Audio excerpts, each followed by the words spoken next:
Good day everyone, I'm Krisha Balmes from section BSIE 2202. For today's video, I'm gonna show you my third activity in computer aided design. Without further ado, let's get started. As you can see, this one will be our final figure. The first thing to do is let us create or set the layer properties.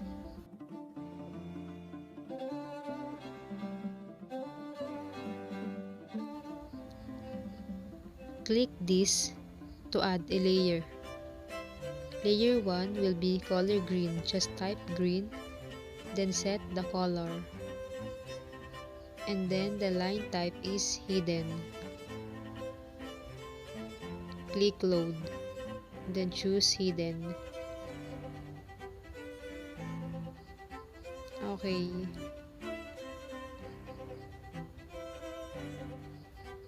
Add another layer.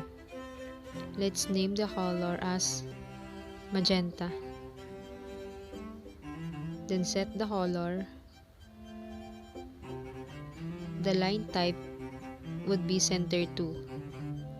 Click load, then choose center 2.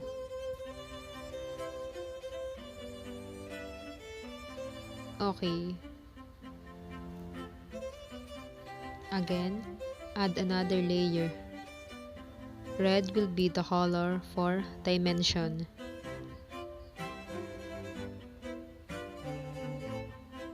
Then set the color into red.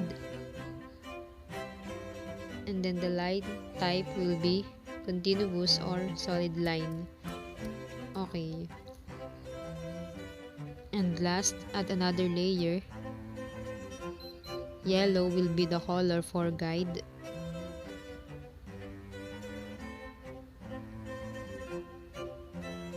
Then set the color into yellow. Then the line type is also continuous or solid line.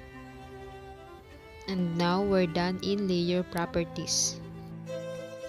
The next thing to do is type DIM and then click dim style.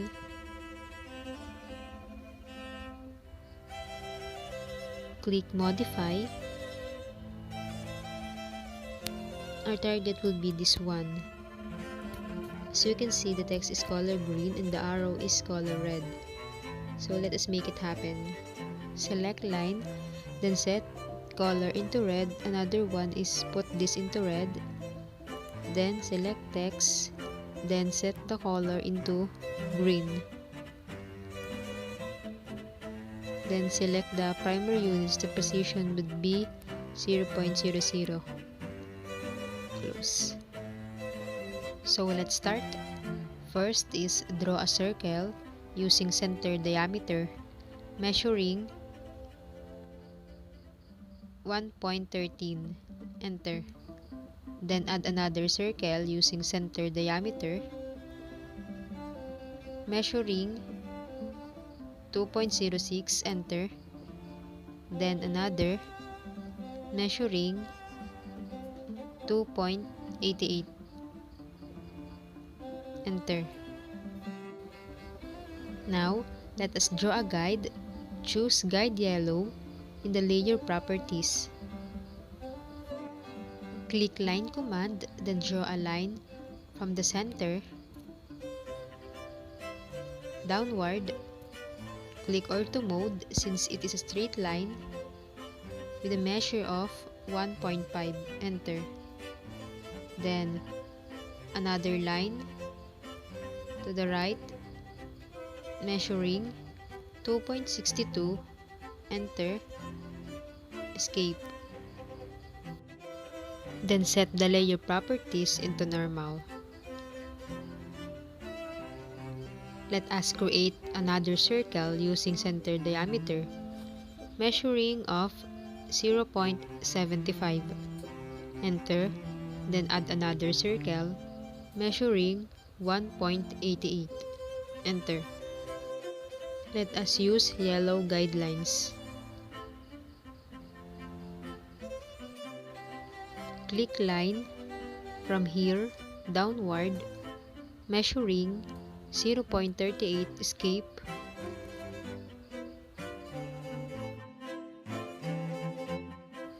Put this back into normal, then draw another line from here downward, measuring 1.12, enter, escape.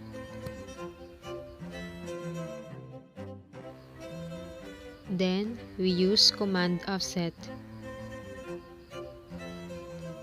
Then click the object with a measure of 0.28 and another one in the left side, another 0.28,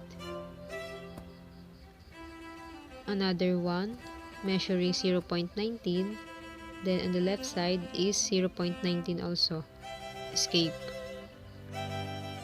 Click a line command, then draw to extend these two lines upward until it reaches the circle.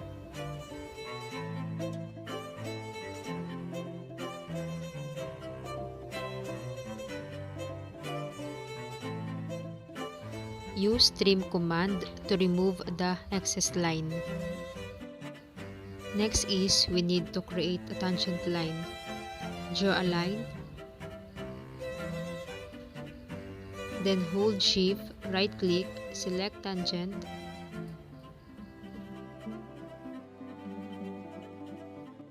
then do it again, hold shift, right click, select tangent, escape.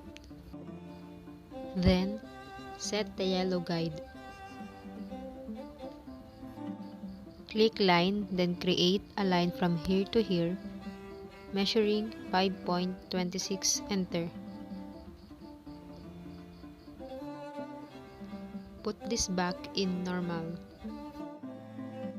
Then click line from here to here, upward, measuring 1.62, enter. To the left, measuring 3.62, enter, and downward 1.26, enter. Then lastly, connect it. Set the layer properties into yellow to create a guideline from here to here, then escape. From its midpoint, let's create another line from here, measuring 0.76, enter. Then another line measuring 2.26, enter, escape.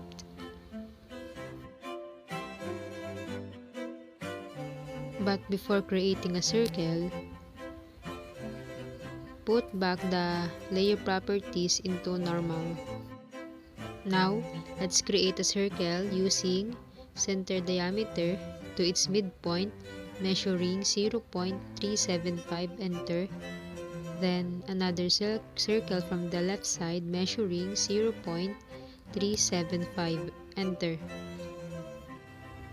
Before turning off the guide, just click line, then put from here to here. Then for the meantime, let us now turn off the guide. Let us do the fillet. Type F command, enter. Click radius, then the measure is 0.12, click multiple, then select the corner of each side.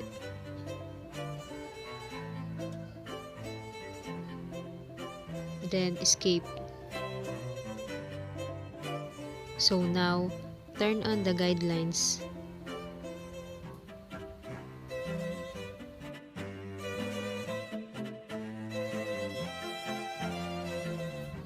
Then, click this line to extend and reach the rectangle. Escape.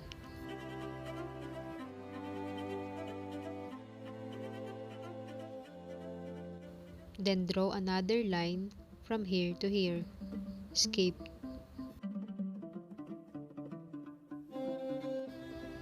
Use fillet command. Then select radius.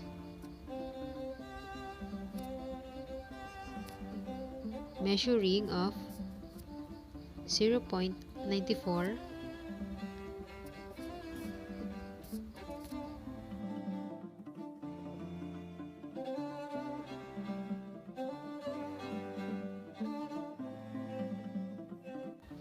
Then delete the unnecessary parts.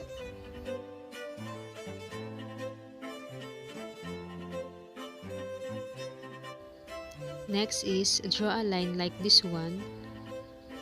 Use L command. Hold shift, right click, choose tangent from here to here, then repeat the process.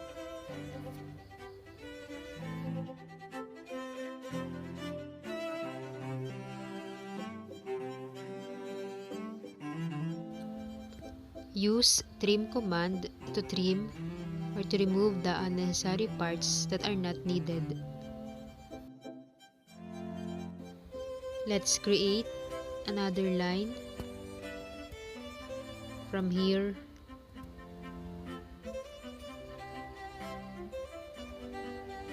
measuring 0.5, enter, to the right 0.76, enter, downward measuring 1.06, enter, then connect it to the circle.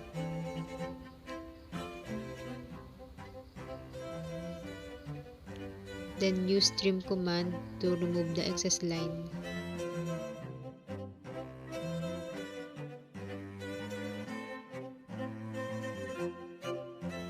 Extend this line measuring 0.06 and this line. Extend it.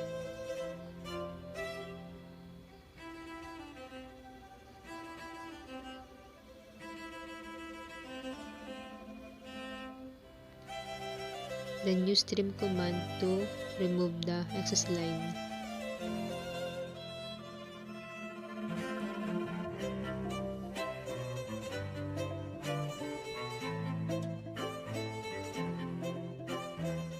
And we can now proceed to this part.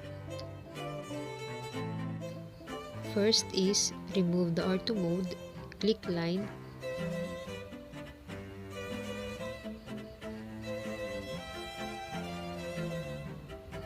then click at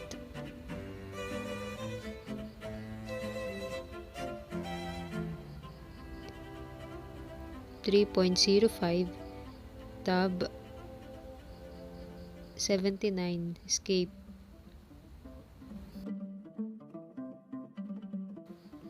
Draw another line from here measuring 2.75, enter, escape.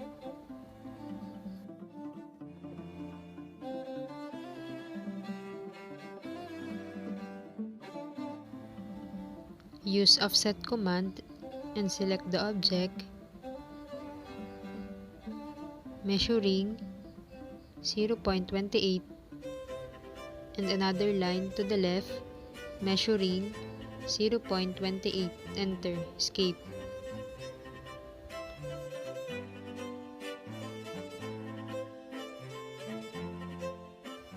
Another line again from here to here measuring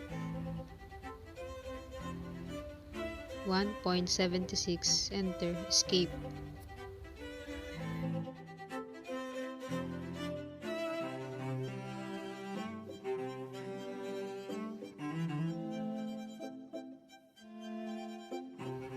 Let's add a line measuring 0.30, enter. Another is so.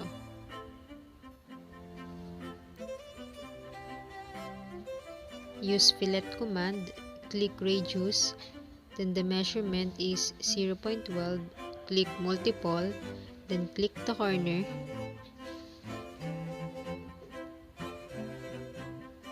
Then remove the offset line. Same process again. Click line, measuring 1.76, enter, escape, then click line measuring 0.15, also 0.15.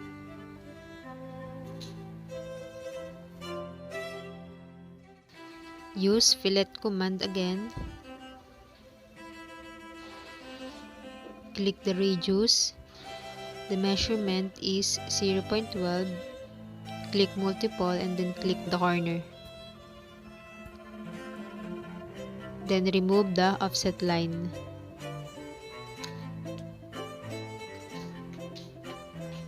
And then we will change this into color green.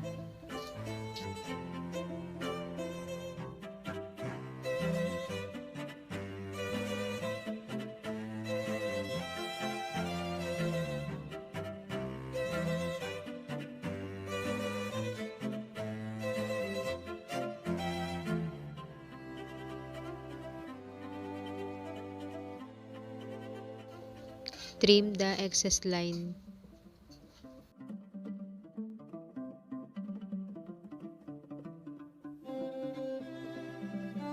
Set the layer properties into green. Then, draw a circle using center radius with a diameter of 2.38. Enter. Then next is, using trim command, remove the parts that are not needed.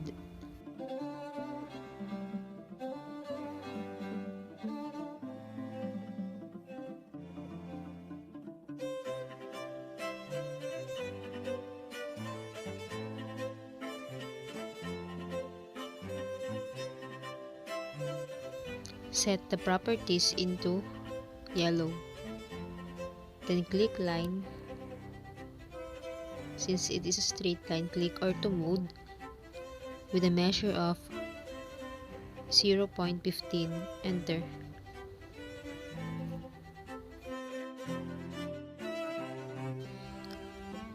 Another line upward with a measure of 0.15. Enter. Set the layer properties into green. Then draw a line from this point to this point. Then escape. Then draw another line to this point to here. Enter. Draw another guide. Then click line to draw from the midpoint, measuring 0.2. Escape. Then set to green. Click line from here to here. Then extend. Escape. Use the offset. Select object with a measure of 0.40. Enter. Escape. For the magenta, click line. Escape.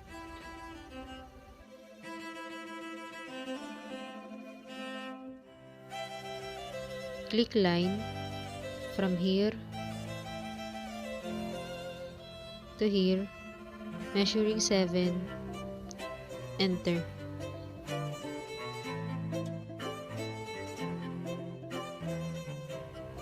Click line command, measuring 1, then extend,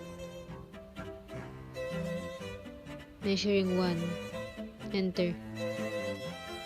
For the red dimension, draw a line from here, measuring 3.85. Enter. Escape.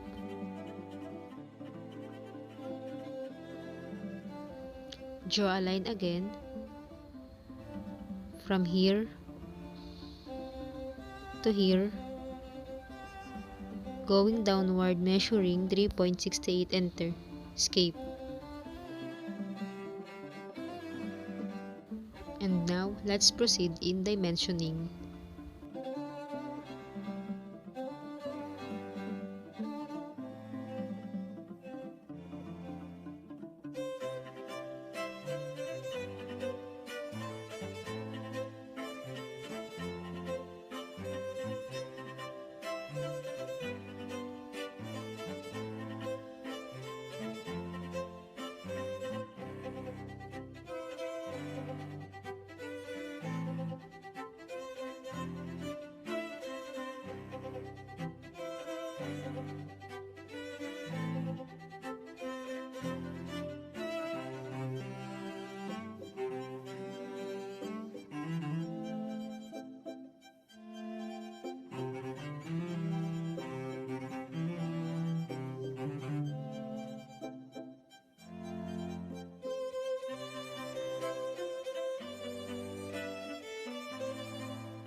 Let's proceed to the second part.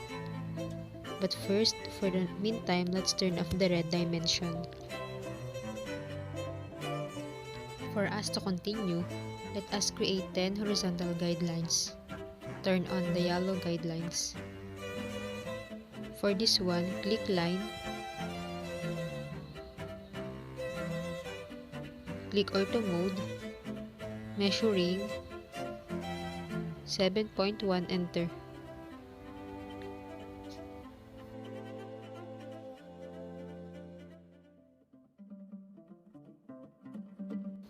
Second, from the midpoint of the circle, measuring 4.92. Enter. The third one is 5.33. Enter. Escape. Fourth is by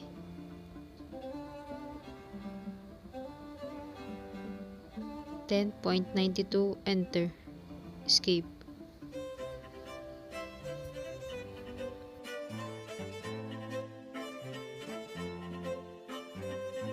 Fifth is by 10.16. Enter. Escape.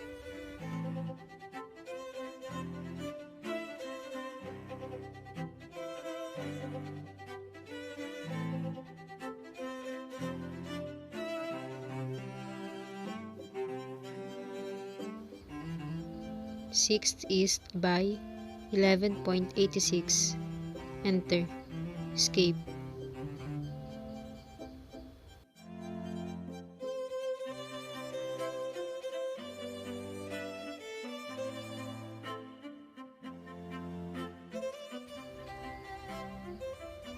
Seventh line is by 9.71.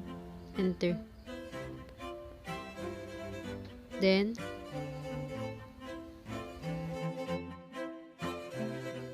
the eighth line is by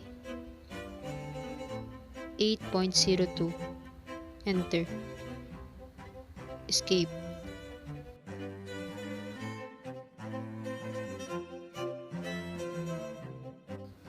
Ninth line is by 6.96. Enter. Escape. Then the 10th line will be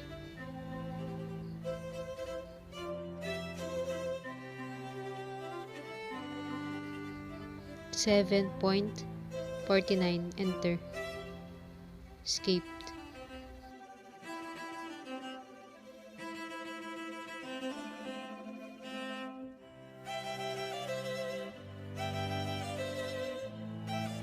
For the meantime, turn off the guidelines. Put this into normal.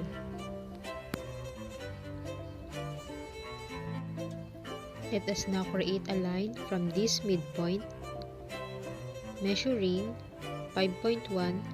Enter. Another line, measuring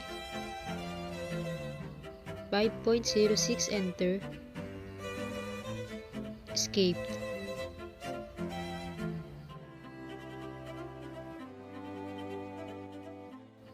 Turn on the guidelines.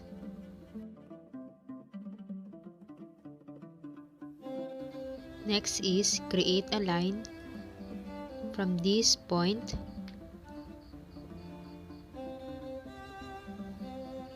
until it reaches the endpoint. Add another line with a measure of 0.56. Enter. Another is 0.94. Enter.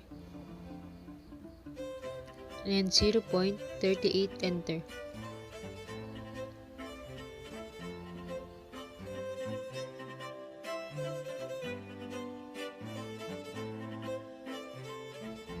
Let us draw a vertical line until it touches this line. Enter.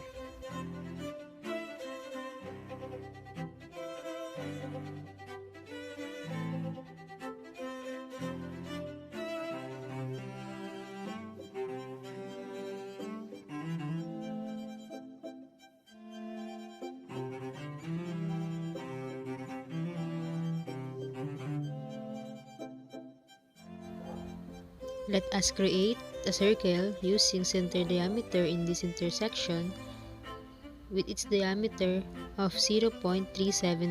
Enter.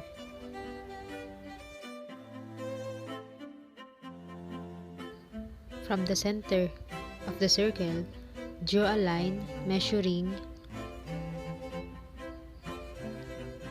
2.26. Enter.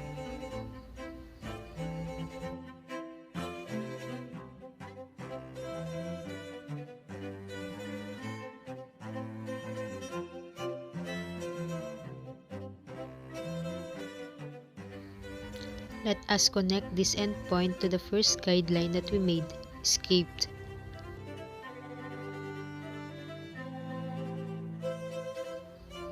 Create another line from this endpoint measuring 0.56, enter, and another line measuring 0.14, enter, escaped.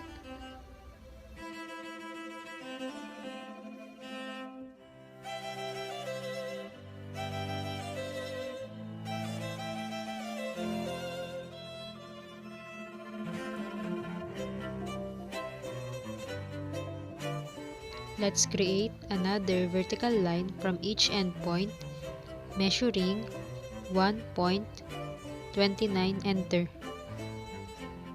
Another line measuring 1.29, enter, escape.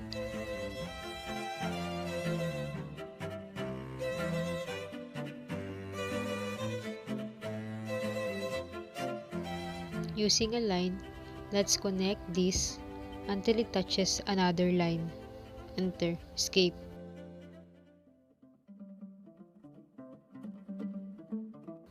And then extend this line to here. Enter, escaped.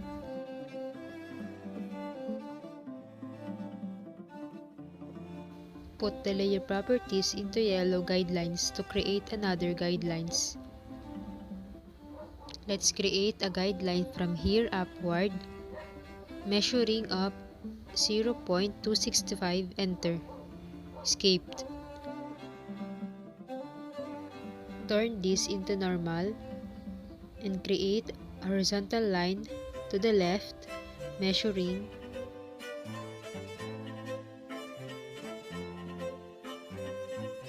0.62, enter.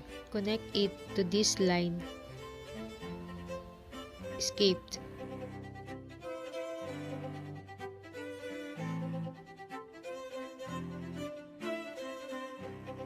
Extend this line up to here.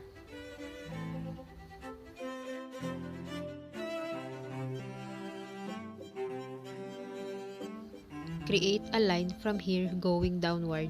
Enter.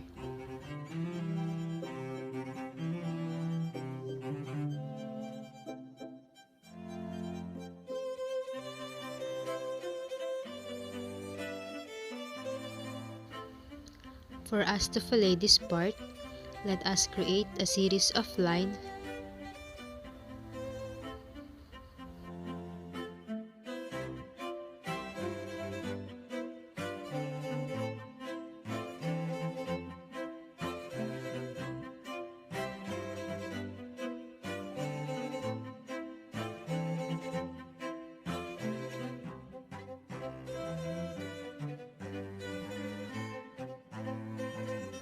then escaped.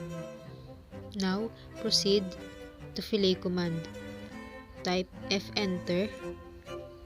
Select radius, which is 0.12, enter. Then click multiple. Select the object.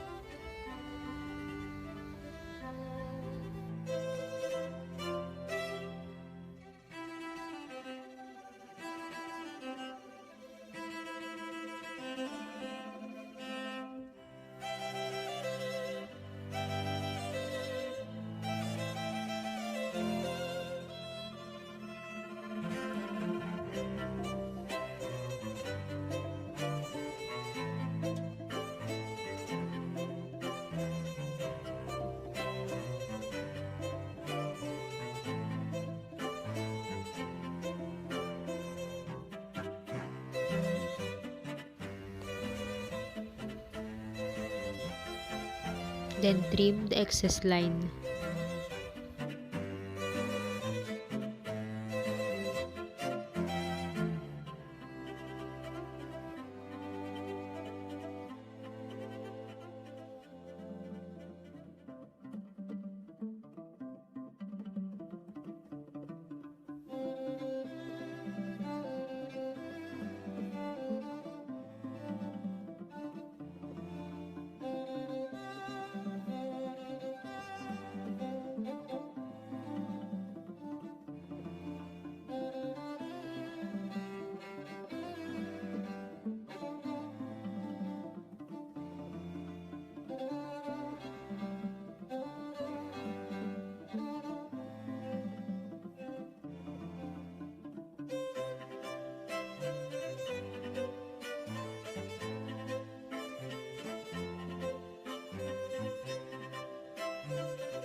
Extend this line until it reaches the straight line. Enter. Draw a horizontal line from here to here. Enter. Escaped.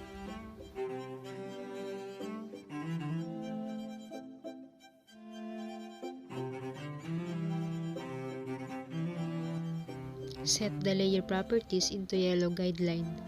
Draw a line from this midpoint until it here. Draw a line again.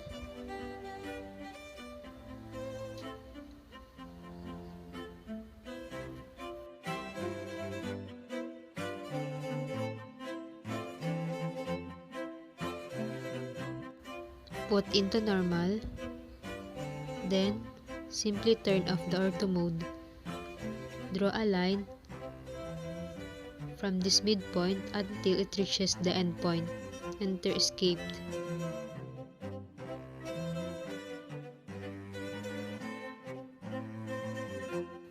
Another line measuring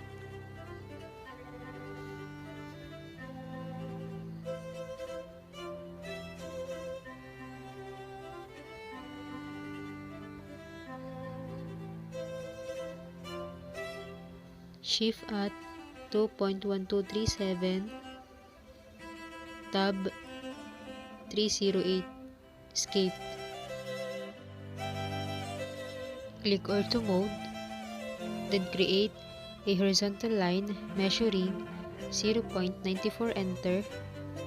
Another line downward measuring 1.88. Enter. Escaped.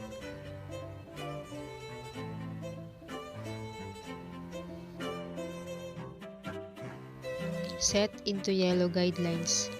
Then draw a line from the midpoint to the left measuring 1.12. Enter. Let's get back into color white.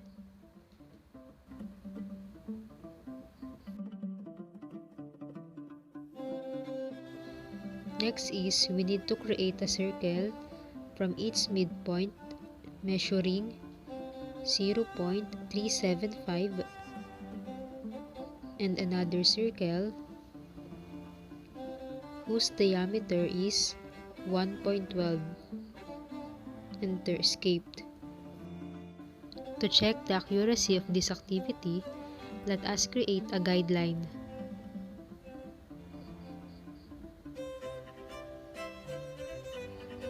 Draw a line from here to here, another line,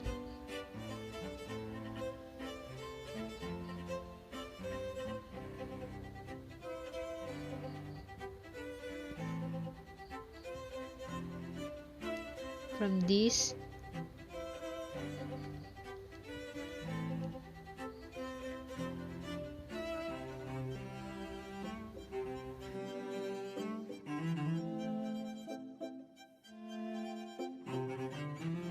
another line from this until it reaches the circumference of the circle. enter. Then connect this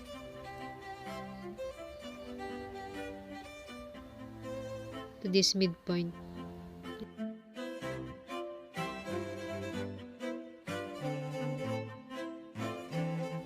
Use fillet command.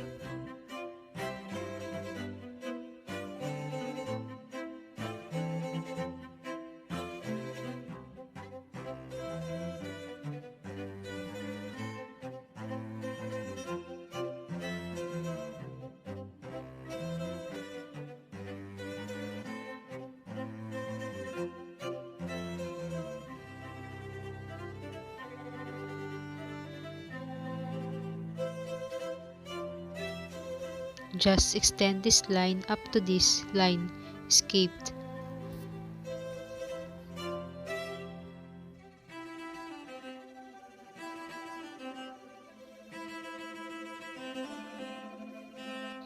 Then another line again from here to here, escape.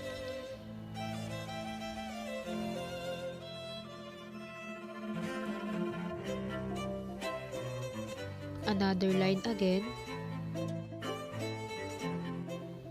Then draw another line from here to here, enter, escaped. Next is extend this line, escaped.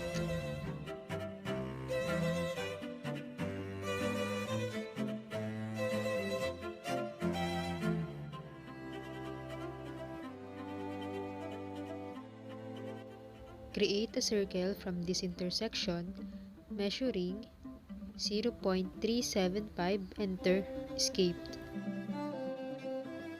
Create a horizontal line above the center, then extend it.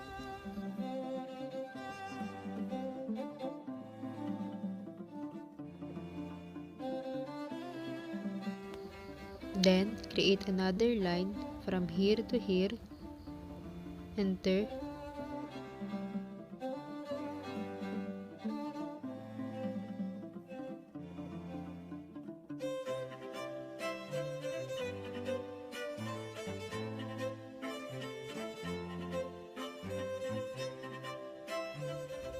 Use trim command to trim the excess line.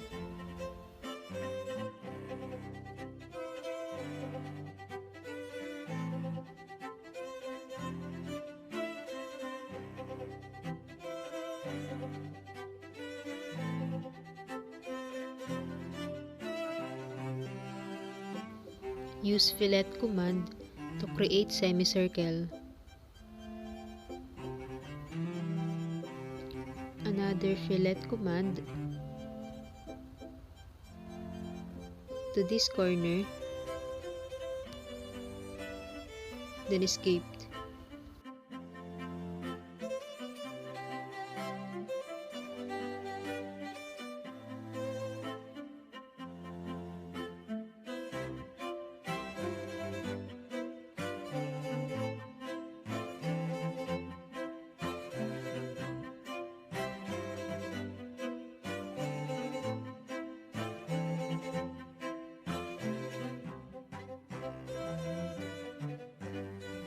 Trim the unnecessary parts.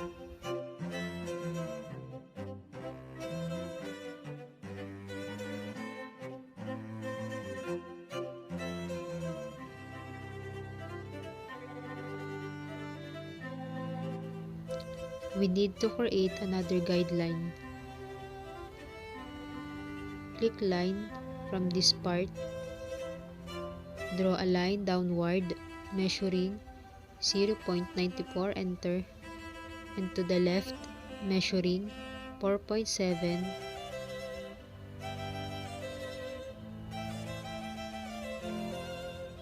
enter.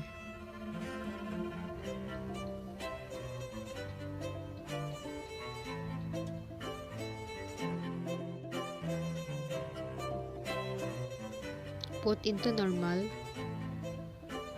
and create a circle from this point, measuring 0.375, enter.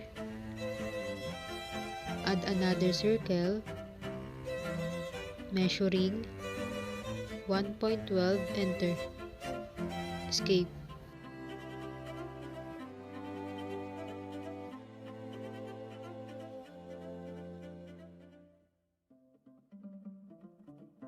Then, create a line from this until it reaches the line. Escape.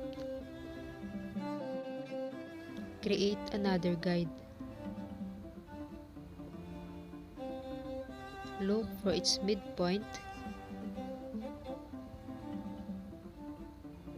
Click line, then draw until it reaches this line.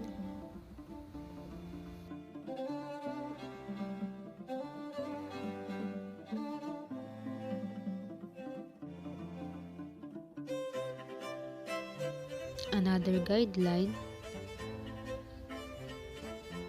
Create line upward. Enter. Escape. Another guideline from this midpoint to here. Enter. Escape.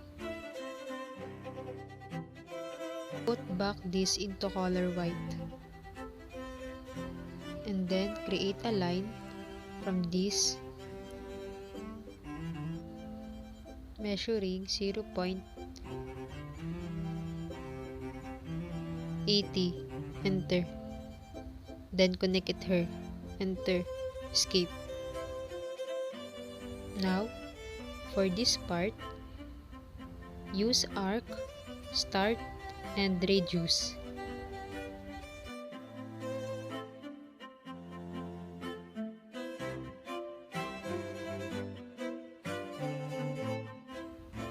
The radius is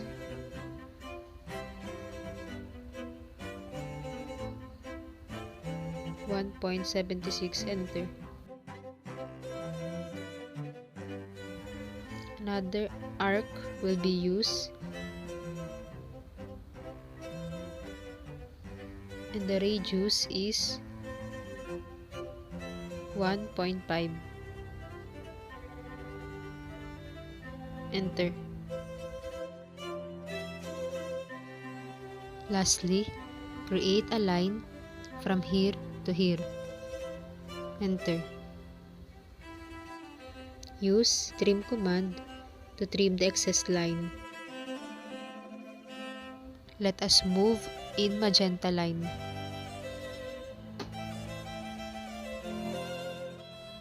Line measuring 3.9. Enter.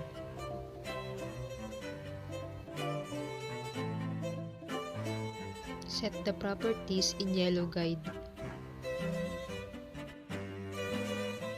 Click line going upward and downward.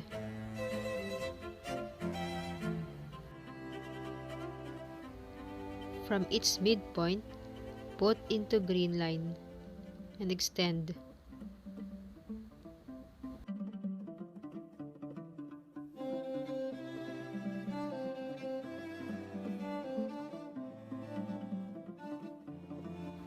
Another green line here to here. Enter. And extend it. Enter.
Use offset command, measuring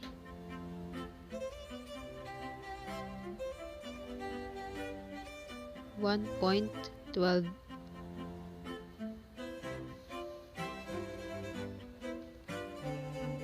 Enter.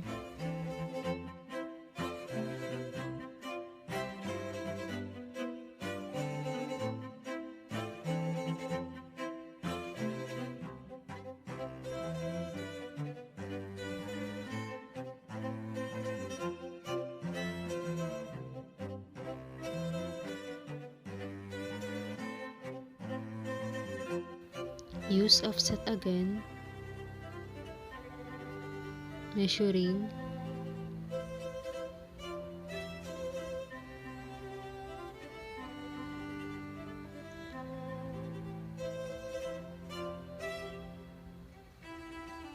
0.1325. Enter.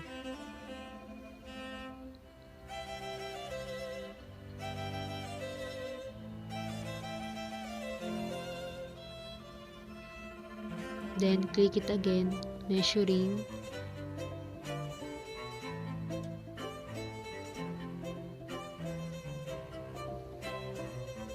0.02.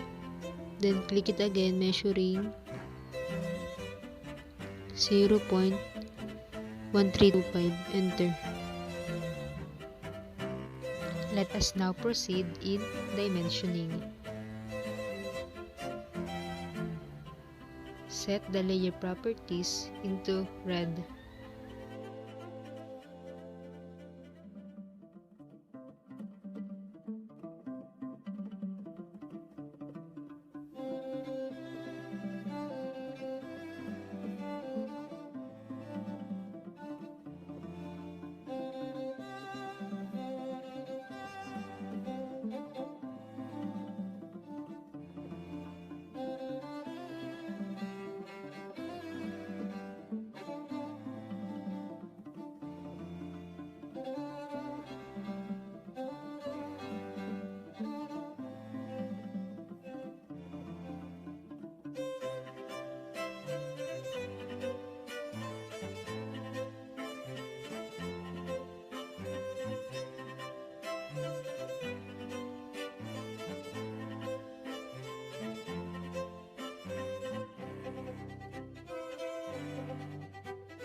turn off the yellow guidelines.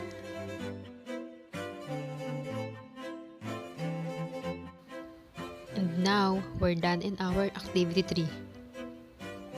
Thank you for watching.